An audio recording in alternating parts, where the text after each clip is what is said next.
Close your eyes and drift back in time to the year 1346.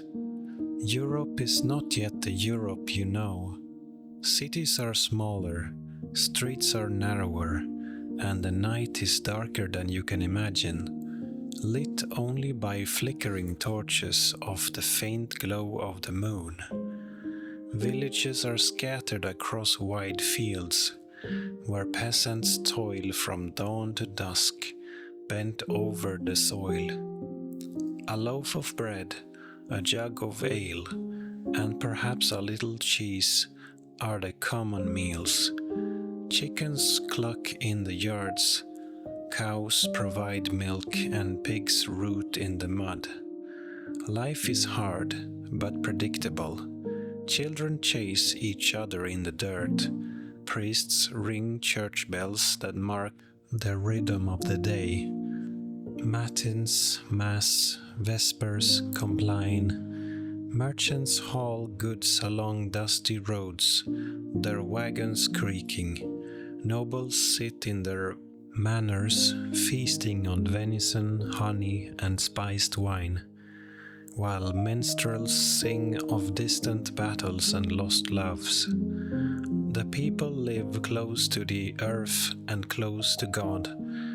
They fear famine and war, but they do not yet fear the shadow that is coming, a shadow so vast it will leave no village untouched, no family unscathed, no life unchanged. This shadow will later be called by many names: the Great Pestilence, the Great Mortality, the Black Death.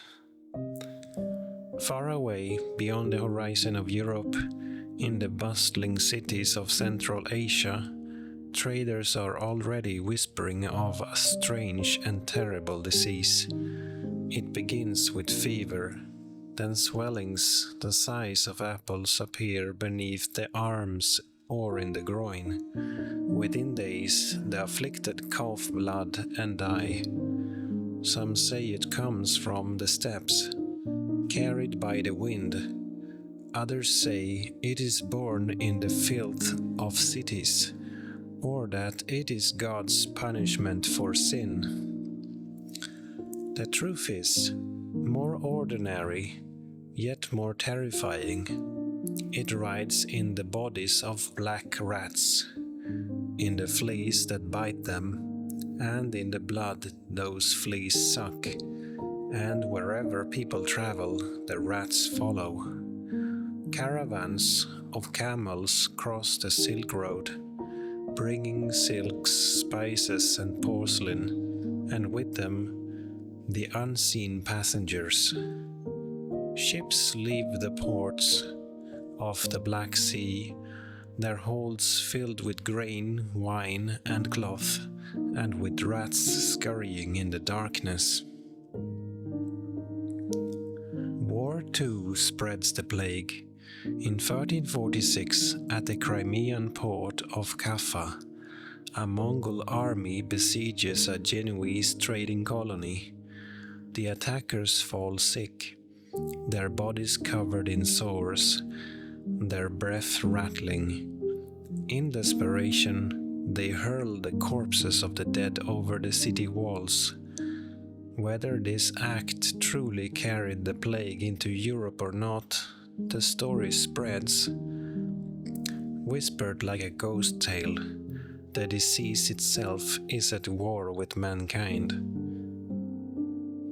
By 1347, the plague has reached Constantinople, jewel of the Byzantine Empire. There, in the narrow streets filled with markets and churches, people begin to die in droves. Bells toll endlessly. The emperor orders processions and prayers, but the death carts roll on. From there, ships sail westward, carrying goods and doom. In October 1347, 12 Genoese galleys arrive at the Sicilian port of Messina. The sailors are sick, their skin covered with dark blotches, their bodies weak. They beg to be allowed ashore, but soon it is clear death has come with them. Within days, the plague spreads through Messina. Houses fall silent, doors are barred, and priests walk the streets clutching crucifixes. From Sicily, the plague sails on. Like a dark tide that no one can stop, it reaches Marseille in France, Pisa and Genoa in Italy. And from there, it spreads inland, carried by merchants, pilgrims and beggars. By early 1348, the plague has reached the great cities of Europe. Florence, proud and beautiful, full of art and learning, is struck. Giovanni Boccaccio, a young man then, watches as half the city falls ill. He later writes in his book Decameron of how friends abandon friends, children are left by parents, and the sick are shunned in fear. In Paris, students of the university argue over its cause. Some say it comes from poisonous mists, from the alignment of the planets, or from foul vapors rising from the earth. Learned men draw charts of stars and write treatises, but none can halt the invisible enemy. In London, narrow streets echo with the cries of the dying. The air itself seems heavy, thick with dread. Priests hurry to give last rites, sometimes to whole families at once. Churchyards fill so quickly that new pits are dug outside the city walls. The disease shows itself in terrible ways. At first, a fever, sudden and fierce, then swellings, called buboes, appear under the arms or in the groin, painful and swollen, black or purple with blood. The name Black Death comes from these dark marks that spread across the skin. Sometimes the victim lingers for days, moaning in pain. Other times death comes within hours, swift and merciless.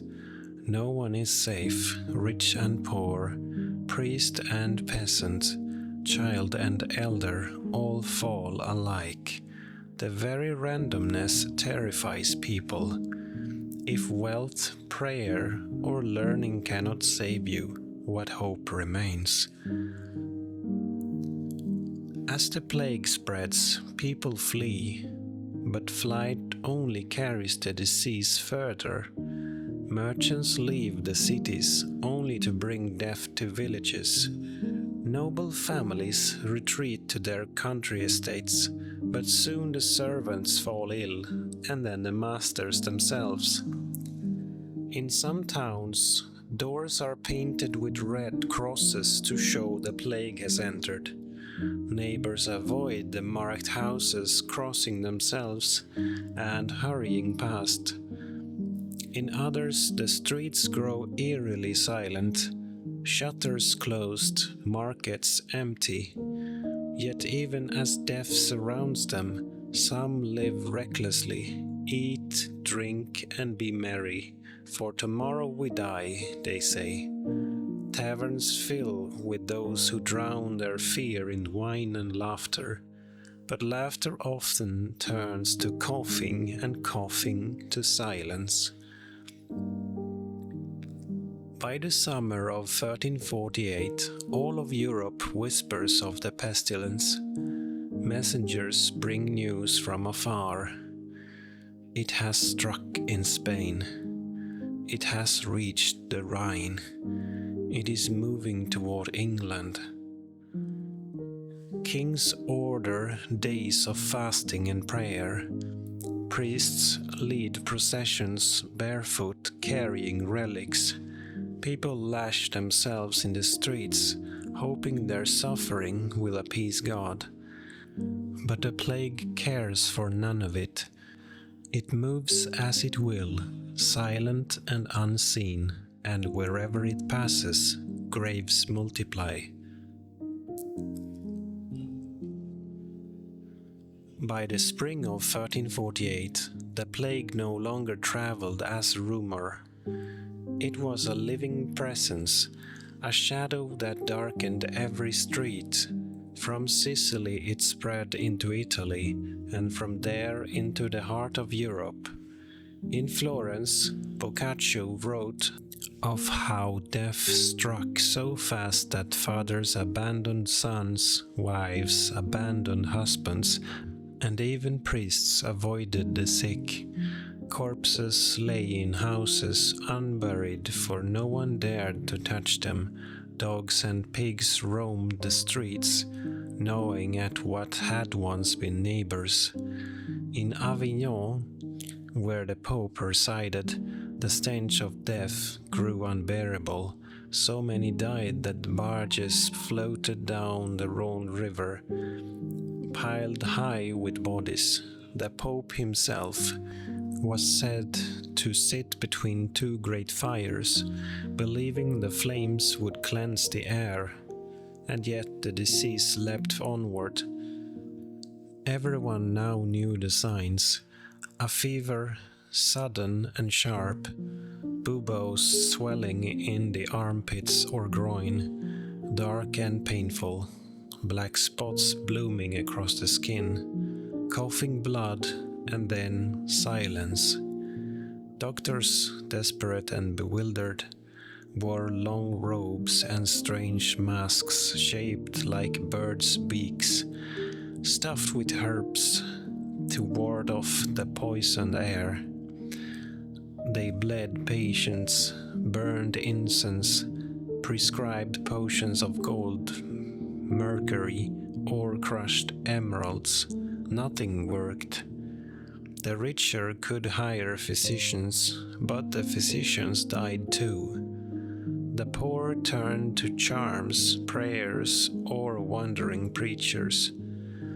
As the plague deepened, a strange sight appeared in the towns of Germany and beyond.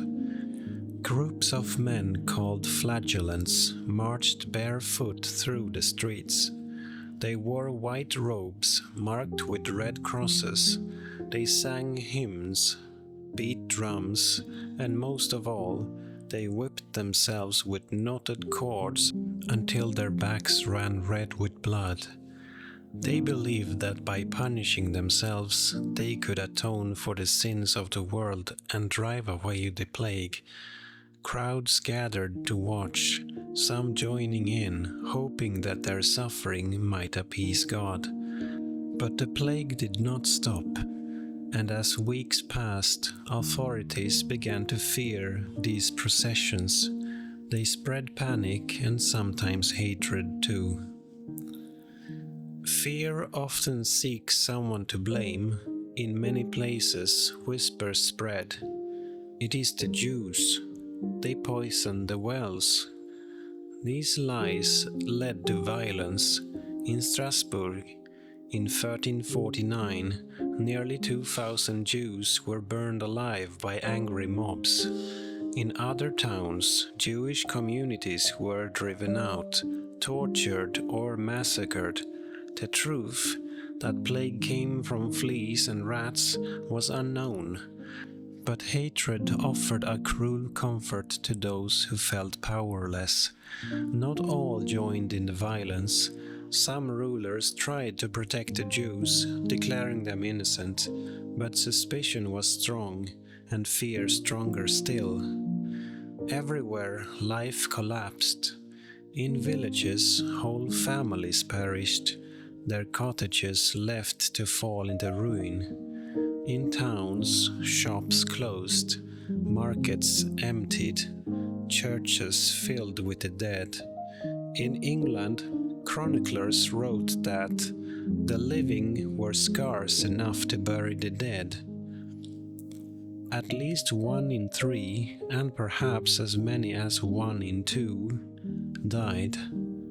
Fields went unplowed, harvests rotted, animals wandered untended, wolves returned to some abandoned places, bells tolled endlessly, and then fell silent, for even the bell ringers were gone. Yet in the midst of ruin some survived, children without parents, widows without husbands, peasants without lords. The world had not ended, though it sometimes felt as if it had. In many cities, laws and customs crumbled. With so many officials dead, courts stopped functioning. With so many priests gone, confessions went unheard. With so many gravediggers dead, bodies piled high in pits. Some people turned to sin, thinking the end of the world was at hand. Thieves plundered empty houses, soldiers deserted armies, servants refused to serve. Others sought holiness. They lived as hermits, fasting and praying. They walked barefoot in pilgrimages. They confessed their sins daily, certain each day might be their last. But whether in sin or sanctity, none could escape the reach of the plague. Not all stories were of despair. In some towns, groups of young men and women fled into the countryside, living together in small bands. They sang, played music, and tried to forget the sorrow. Boccaccio's Decameron is such a tale. 10 young Florentines retreating to a villa, telling stories to distract themselves from death. In villages, neighbors sometimes helped each other, sharing food, burying the dead, watching over orphans. In monasteries, monks cared for the sick, even as they fell ill themselves. And in some places, the plague struck less fiercely, sparing pockets of life amid oceans of death. From Italy and France, the Black Death spread outward. In 1348, it reached Spain and England. By 1349, it struck deep into Germany and Scandinavia. By 1350, it had crossed into Russia. No corner of Europe was untouched. From the castles of kings to the huts of peasants, from the crowded alleys of cities to the lonely monasteries on mountain peaks, the plague claimed its victims. It was truly the great mortality. By 1351, the terrible tide had begun to ebb. The plague still struck here and there, but the great wave of death that had swept across Europe at last receded. The living crept out from shuttered houses, bells rang again in churches, markets opened, though smaller and quieter. Survivors walked through villages where weeds grew tall in untended fields, where doors hung open and no smoke rose from chimneys. Grief hung over every town, yet life stirred once more. Babies were born, couples married, fields were plowed again. The shadow remained, but it was no longer endless. How many had perished? None could be certain. Chroniclers gave wild numbers: half of England, 2/3 of Florence, whole towns in Germany erased. Modern scholars estimate that perhaps 1 in 3, or even 1 in 2, of all Europeans died. Some 25 to 50 million souls. It was as if an axe had been swung across the continent, cutting away families, communities, whole generations. And yet, in the strange mathematics of history, the survivors found themselves in a new world. With so many dead, the old order of feudalism cracked. Before the plague, peasants had been bound to the land, laboring for lords. After, there were fewer hands to work the fields. Landowners begged for labor, offering better wages, freer terms. Peasants discovered their worth. Some left their villages, seeking better lives elsewhere. Some rose in rebellion when lords tried to chain them again. In England, decades later, the peasants' revolt of 1381 would roar with the voices of those who remembered how the world had changed. Towns, too, shifted. Guilds lost members, but survivors could charge higher prices. Orphans inherited lands. Widows took over businesses. The web of society rewove itself, tighter and different. The plague tested faith as never before. Priests had died in great numbers, tending the sick. Monasteries were emptied. Some said the church had failed, unable to protect the people.